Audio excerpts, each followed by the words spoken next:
መጽሐፍ ቅዱስ ውስጥ ከሰው የሚጀምር ጽድቅ የለም። ጽድቅ ከሰማይ ወርታች ነው። ኢየሱስ ጌታ ነው። አሁንም ለኛ የተቆጠረልን ከሰማይ ከእግዚአብሔር ዘንድ ወደኛ ጽድቅ ተቆጥሯል። ከኛ ወር ላይ የሚቆጠር ጽድቅ በዘመናት መካከል የለም። ኢየሱስ ጌታ ነው። ብሉይ ኪዳን ላይ የነበረው አገልግሎት ያ ነው። ያ የ623 የሚያክሉ ጎች ነበሩ። የዋኖስ የበደል ቁርባን የዚህ ነበረ። 10 ትእዛዛቶች ነበሩ። የተፈጥሮ ሎዎች ነበሩ። ነገር ግን በዛ በዋኖስና በኮርማ ደም ዋን ዘ ፎሬቨር የሰው ልጆች ኃጢአት አይሰረይም ነበር። እስከ ጊዜው ድረስ ይከርን ነበር። ኢየሱስ ጌታ ነው። እንደውም ኃጢአት ያላወቁ ነፍሳት እንስሳት እየመጡ የሰዎቹን ኃጢአት ሊቀ ካህኑ በእነሱ ላይ እያደረገ ኃጢአትን ትራንስሌት እያደረገ ትክክለኛ የሚመጣውን ክርስቶስን ሳይናፕ ይሰጠን ነበር። ኢየሱስ ጌታ ነው። ዕብራውያንም ሲናገር አንድ ጊዜ ባፈሰሰው ደም ይላል ለዘላለም ፍጹማን አረጋቸው። ኢየሱስ ጌታ ነው። እነዛ ታዲያ የሚፈሱ የነበሩት የዋኖስ የኮርማ ደም ነበር ሲባል አማናዊውን የእግዚአብሔር ልጅ መጥቶ ስለኛ የሚከፍለውን ሞትና ትንሣኤ ይናገር ነበር። ኢየሱስ ጌታ ነው። ስለዚህ በስብከት ሞኝነት ብሉይ ኪዳንም የነበሩ ሰዎች የዳኑት በእምነት ሲባል በእምነት ነው። አቤል በእምነት መስዋዕት አቀረበ፣ እምነቱም ጽድቅ ሆኖ ተቆጠረለት። ኢየሱስ ጌታ ነው። ሄኖክ ጋር ስትሄዱ አካሄዱ ከእግዚአብሔር ጋር አረገ። ኖህ ጋር ስትሄዱ ኖ በእምነት የሚገኘው ጽድቅ ወራሽ ሆነ። አብርሃም ጋር ስትሄዱ አብርሃም አመነ፣ እምነቱም ጽድቅ ሆኖ ተቆጠረለት። እንዳለ አባቶች ስታያቸው ዕብራውያን ምዕራፍ 11 ላይ ያምኑ ነበር። የትኛውን? ተስፋውን የሸዋን ክርስቶስን ያምኑት ነበር። ኢየሱስ ጌታ ነው። ብሉይ ኪዳን ራሱ ሰው የዳነው የጸደቀው ሕግን በመጠበቅ አይደለም። ሕጉ ተስፋው ያመለከተው ዘር እስኪመጣ ድረስ የነበረ ኢየሱስ ጌታ ነው። እና መጽሐፍም ሲናገር ሮሜ ከሴት ልጅ የተወለደው ዘመኑ በደረሰ ጊዜ ከሕግም በታች ሆኖ መጣ። እሱ ከሕግ እርግማን ዋጀን፣ ከጸጋ በታች ከሕግ በላይ አደረገን። ኢየሱስ ጌታ ነው። አሁን እኛን ሕግ አይገዛንም። ኢየሱስ ጌታ ነው። ክብር ለጌታ ነው። ስለዚህ መጽሐፉ ምን እያለ ነው? በስብከት ሞኝነት። አሁን ኢየሱስ ስለ አንተ ሞቷል፣ ከሙታን ተነስቷል። ይሄን የሚያምን ኤኒ ሰው የዘላለም ሕይወት ያገኛል። ጉዳዩ ምን ሲባል ደህንነት፣ የእግዚአብሔር ልጅነት አጭር ነው። አዳም አትብላ የተባለውን ያን የእውቀት ዛፍ በላ፣ ሞትን ሞተ። አሁን ወንጌል ኮምፕሊኬትድ አይደለም። ባይዘው ኢየሱስ መጥቶ ዮሐንስ 6 ላይ ምን አለ? እኔ የሕይወት እንጀራ ነኝ፣ ከኔ ቢበላ ፈጽሞ አይራብም፣ ከኔ የሚጠጣ ፈጽሞ አይጠማም። ስለዚህ አሁን በመብላት ነው ጉዳዩ። አዳም አትብላ ተብሎ በላ፣ ሞትን ሞተ። ኢየሱስ መጥቶ እኔም ብሉኛል። ኢየሱስ ጌታ ነው። ከኔ የተነሳ በሕይወት ትኖራላችሁ። ስለዚህ ወንጌል ኮምፕሊኬትድም አይደለም። ሰው አትብላ የተባለውን በልቶ ሞተ አዳም። አሁን ጌታ ኢየሱስ መጥቶ እኔም ብሉኛል፣ ተቀበሉኝ፣ እመኑኝ አለ። ምን ሲባል የዘላለም ሕይወት ታገኛለህ። ፔሬድ። ኢየሱስ ጌታ ነው። ስለዚህ በወንጌል ስብከት ሞኝነት እያለ ነው ኢየሱስ ያድናል። ከዛ እንደዚህ ይላል የሚያድኑትን ዘንድ የእግዚአብሔር በጎ ፍቃዱን። የእግዚአብሔር በጎ ፍቃዱን ሲባል በዚህ በመጣው በምስራቹ ቃል በኒዊስ በተደረገው ሞትና ትንሣኤ ያምኑ ዘንድ የእግዚአብሔር በጎ ፍቃድ ነው። የእግዚአብሔር በጎ ፍቃድ ምን ሲባል ሰዎች ሁሉ በክርስቶስ ኢየሱስ አምነው የዘላለም ሕይወት እንዲያገኙ ነው። እዚህ ዮሐንስ ወንጌል ምዕራፍ 3 የሚናገረው ያን ቁጥር 14 ጀምሮ ሙሴ በምድረ በዳ እባብ እንደሰቀለ እንዲሁም የሰው ልጅ ሊሰቀል ይገባዋል። ለምን ሲባል በሱ የሚያምን አያፍርም። ኢየሱስ ጌታ። ከዛ በእርሱ የሚያምን 16 ላይ የዘላለም ሕይወት እንዲኖረው እንጂ አንድስ እንዳይጠፋ እግዚአብሔር አንድያ ልጁን እስከ መስጠት ድረስ እንዲሁ ዓለምን ወዷልና። እግዚአብሔር እንዴት ነው ድረስ ሲባል እንዲሁ ፎርጊቭነስ ነው። ኢየሱስ ጌታ። ምን ሲባል በእርሱ የሚያምኑ ሁሉ የእግዚአብሔር ልጆች ሆኑ ዘንድ እግዚአብሔር አንድያ ልጁ እስከ መስጠት ድረስ እንዲሁ ዓለሙን ማለት ሰው ለይቶ ዲቪዥን ሰርቶ አይደለም፣ ሁሉን ወዷል። አሁን ከዓለም ሁሉ ከፍጥረታዊ ሰዎች ምን ይጠበቃል ሲባል እግዚአብሔር የሰጠውን አንድያ ልጁን እርሱን ክርስቶስ ስለኔ ኃጢአት ሞቷል ደግሞ ከሙታን ተነስቷል ብሎ ቢያምኑ በአንደበታቸው ቢመሰክሩ ይድናል። ወንጌል ኮምፕሊኬትድ አይደለም። ኢየሱስ ጌታ። ግን ጽድቄን አድርጌ መልካም ስራዬ በጎ ሆኜ ኔቨር ሳልቬሽን ኔቨር በእግዚአብሔር ፊት ጽድቅ ሆኖ እንዲቆጠርለት ማድረግ። ለምን ሲባል መጽሐፍ ዘግቶታል። አይሁድ ቢሆን ሕግ የሰጠው እንኳን ኢትዮጵያ ውስጥ ያለ ኬንያ ውስጥ ያለ ቻይና ውስጥና ጃፓን ውስጥ ያሉ የሆኑ ሰዎች ይቅሩና ገና በእግዚአብሔር ፊት መልካም አድርገው ለመጽደቅ ይቅርና አይሁዳዊ የሚባሉት ሕጉ የተሰጣቸው እንኳን በሕጉ መሰረት ሊጸድቁ አልቻሉም። መጽሐፍ ሲናገር ሕጉ በራሱ አጽዳቂ ነው። ግን ሕጉም በዘመናት መካከል ማንም 100% ፈጽሞ አያውቅም። 99% ሰርቶ በአንዱ ቢስት በሁሉ ይከሳል። ኢየሱስ ጌታ ነው። እንግዲህ ቅድም ብያቸውን አሕዛብ ሕግ የለውም፣ ኮንሽየስ ነው ያለው፣ በህሊና ግን የሚዳኘው የትኛውም መልካም ስራ ለስራ እያለ ነው። ሲጀመር ሕጉ ራሱ የመጣው ልጅነት ኪዳን ለእስራኤል ነው። እነሱ ራሱ በሚያድናቸው ሕግ ሙሉ ጨርሰው ሊደኑ አልቻሉም። ስለዚህም ክራይስት መጣ፣ ሁሉም ተከሰሱ፣ ከሕግ በታች ናቸው። ማንም ሕግን ሊፈጽም አልቻለም። አሁን የመዳኛ መንገድ ለአይሁዳዊ ይሁን ለአሕዛብ ይሁን፣ አሁን የመዳኛው መንገድ ኢየሱስ ክርስቶስን ማመንና እንደ ግል አዳኝ አድርጎ መቀበል ነው። እዛ ነው መጽሐፍ ቅዱስ ሲናገር አሁን አይሁዳዊ የለ፣ ግሪካዊ የለ፣ ሴት የለ፣ ወንድ የለ፣ ባሪያ የለም፣ ጨዋ የለም፣ ሁሉም በክርስቶስ አንድ ነው። ኢየሱስ ጌታ ነው። አሁን በሕጉ እንዳይባል እንኳን የ4 ዓመት አንድ እስራኤላዊ ከሚገርማችሁ እነዚህ የሙሴ ፔንታቶክ የሚባሉ መጽሐፍቶች በቃል ይሸመድዳሉ። እውቀት አላቸው፣ ማቹር ናቸው። ስለ ጽድቅ ሲባል አብርሃም ሙሴ ሲነካ እንዴት እንደሚጨው ጌታ ኢየሱስ በነበረበትም ዘመን ለጽድቁ፣ ለዚህ ለሕጉ፣ ለስርዓቱ በጣም የሚቀኑ ናቸው። እነሱ እንኳን ስርዓቱን ጠብቀው በሱ ጀስቲፋይ ሊሆኑ አልቻሉም።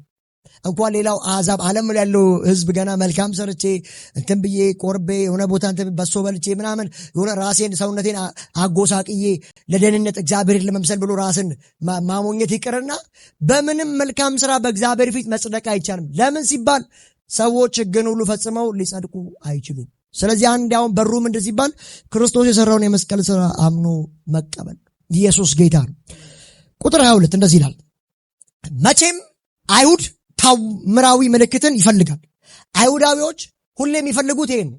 እንደውም አይታችሁ ከሆነ ጌታ ኢየሱስን አይተን አሉት፣ መምህር ሆይ አይተን እናምን ዘንድ ምልክት አሳየን ሲሉት ከነቢዩ ዮናስ በቀር ለዚህ ዘማዊ ሕዝብ ምን ምልክት የለም። ኢየሱስ ጌታ ምልክት የለም። ለምን ሲባል ዮናስ በአሳ ነባሪ ውስጥ 3 ቀን ተኝቶ 3 ቀን በኋላ ወጥቷል። ምን እየተናገረ ነው ጌታ ሲባል እርሱ 3 ቀን በምድር ወገብ ውስጥ አድሮ ከዛ ሞቶ እንደሚነሳ የተናገራቸው ነበር። ምልክቱ ይሄን አላቸው። እነሱ ግን ሌላ ድንቅና ምልክት ይፈልጉ ነበር። ታዲያ አይሁዳውያን ባይኔቸር ምንድን ነው አቅማቸው ሲባል እንደዚህ ይላል መጽሐፉ። አይሁዳዊ ይላል። መቼም አይሁዳዊ ምልክትን ይፈልጋሉ። ለማመን ለታንጀቢሊቲ ምልክት ይፈልጋሉ። ግሪካዊ ሲባል ሰዎች ግን ጥበብን ይሻሉ፣ ማቹሪቲ ይሻሉ። ለዚህ ሐዋርያት ሥራ ምዕራፍ 17 አካባቢ ላይ አሪዮስፋጎስ የሚባልበት ስፍራ ላይ ጳውሎስ በደረሰ ጊዜ አንድ ያልተቀረጸለት ድንጋይ አይቶ እንደዚህ አለ፣ ሁሉም ተቀርጾላቸዋል፣ አማልክት አለቻቸው፣ ያኛውን አየና ባዶ ነው። ከዛ ላልተቀረጸለት አምላክ፣ ላልታወቀ አምላክ ብሎ ስለ ክርስቶስ ኢየሱስ ከብሉይ ኪዳን ጀምሮ እስከ አዲስ ኪዳን መናገር ጀመረ። ስለዚህ ምንድን ነው የግሪኮች ሰዎች መረዳት ሲባል ጥበብን ይፈልጋሉ።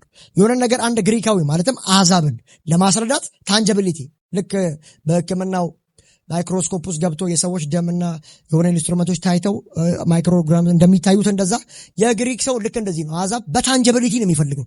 ጥበብን ይሻል፣ ዊስደምን ይሻል። እናና ጳውሎስም ወንጌል ሲሰብኩ በብዙ ጥበብና በብዙ መረዳት ወንጌልን ይሰብኩ ነበር። ኢየሱስ ጌታ። ስለዚህ ጥበብ እሳ ምንድን ሲባል አሁን ላላመኑት ህዝብ ጥበብ እሱ ኢየሱስ ክርስቶስ ነው። ጥበብ እዚህ ምድር ላይ የሚገኝ ቤኔፊት አይደለም። ጥበብ እዚህ ምድር ላይ ያለ ሀብት አይደለም። ጥበብ እዚህ ምድር ላይ ያለ የባችለር ዲግሪዎች መደራረብ አይደለም። ጥበብ ምንድነው ሲባል የሰማይ ጥበብ ክርስቶስ ኢየሱስን ማወቅ ነው። ኢየሱስ ጌታ ነው። ሃሌሉያ። ቁጥር 23 ላይ እኛ ግን ይላል ኢየሱስ ጌታ፣ ሁሌም ሰለብሬት የምናደርግበት ኢምፕረስ የምንደረግበት ቃል ነው። እኛ ግን የተሰቀለውን ኢየሱስን እንሰብካለን። ሃሌሉያ። እኛ ግን የተሰቀለውን ኢየሱስን እንሰብካለን። ይህም ይላል ይሄን የተሰቀለውን ኢየሱስን ስንሰብክ ባይዘው መጽሐፉ እንደዚህ ይላል፣ ይህም ለአይሁዳዊ መሰናከል ለአሕዛብ ደግሞ ሞኝነት ነው። እንግዲህ እንደምታውቁት ለአይሁዳዊ መሰናከል ለአሕዛብ ሞኝነት ቅድም ብሎናል። አይሁዳውያኖች ተሰናክለውበታል። ዴፊኒትሊ በመጀመሪያው ዘመን በቤተክርስቲያን ዘመን የተወሰኑት ከፊሎቹ ተቀብለዋል። እንደምታውቁት 3000 የሚያክሉ ሰዎች ከተለያዩ ከተማረኩበት ሀገር መጥተው ጴንጤቆስጤ በዓልን ለማክበር ሲመጡ 3000 የሚያክሉ ሰዎች አይሁዳውያን ጌታ ኢየሱስ ክርስቶስን እንደ ግል አዳኝ አድርገው ተቀብለዋል። ይታወቃል። ምዕራፍ 4 ምዕራፍ 5 እስከ ይሁዳ መጨረሻ እስከ ምዕራፍ 7 መጨረሻ ድረስ ብዙ ወንዶች ሴቶች በላያቸው ላይ ጨመሩ ነበር እያለ ብዙ ሰዎች አይሁዳዊ ሆነው እዛው ኢየሩሳሌም ውስጥ ጌታ ኢየሱስ ክርስቶስ እነዛ አይሁዶች የሰቀሉት እግዚአብሔርን ግን ከሙታን ያስነሳው እሱ ጌታም ራስም እንደሆነ ያመኑ ነበሩ። ታዲያ ለአይሁድ መሰናከል ነው ሲል ምን እያለ ነው? አብዛኛው አይሁዳዊ ግን ጌታ ኢየሱስን አልተቀበሉትም። ኢየሱስ ጌታ ኢቭን ኢፍ ለጲላጦስ አሳልፈው ሰጡት። በርባን ይፈታልን፣ እሱ ግን ምን ይበል? እሱ ይሰቀላል። ኢየሱስ ጌታ ከወንበዴዎች ጋር እንዲሰቀል ፈረዱበት። ሃሌሉያ። ስለዚህ ለአይሁድ ምን ሆነ ሲባል ይሄ ማሰናከያ ሆነ። በትንቢት መጽሐፍ ኢሳያስም ተናግሯል፣ ዳዊትም ተናግሯል። ስለነሱ እያዩ እንዳያዩ እየሰሙ እንዳይሰሙ ኢየሱስ ጌታ ነው።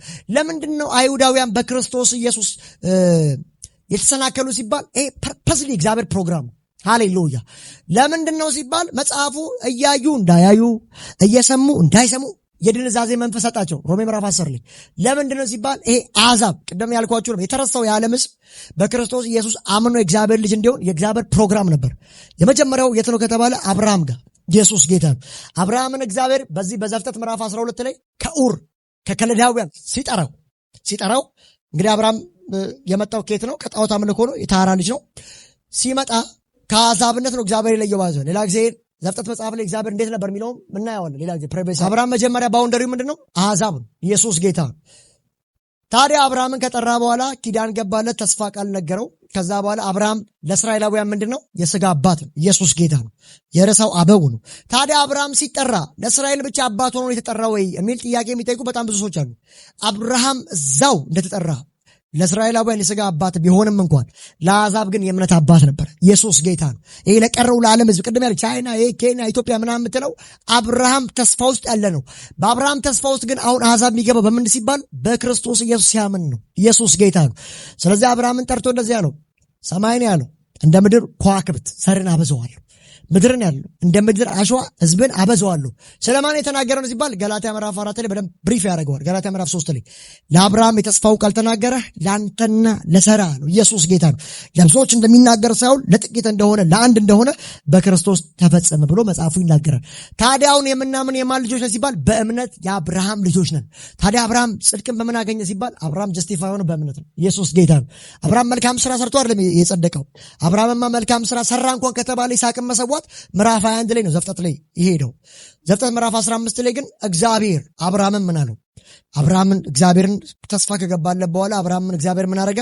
አብርሃም እግዚአብሔርን አመነ፣ እምነቱም ጽድቅ ሆኖ ተቆጠረለት።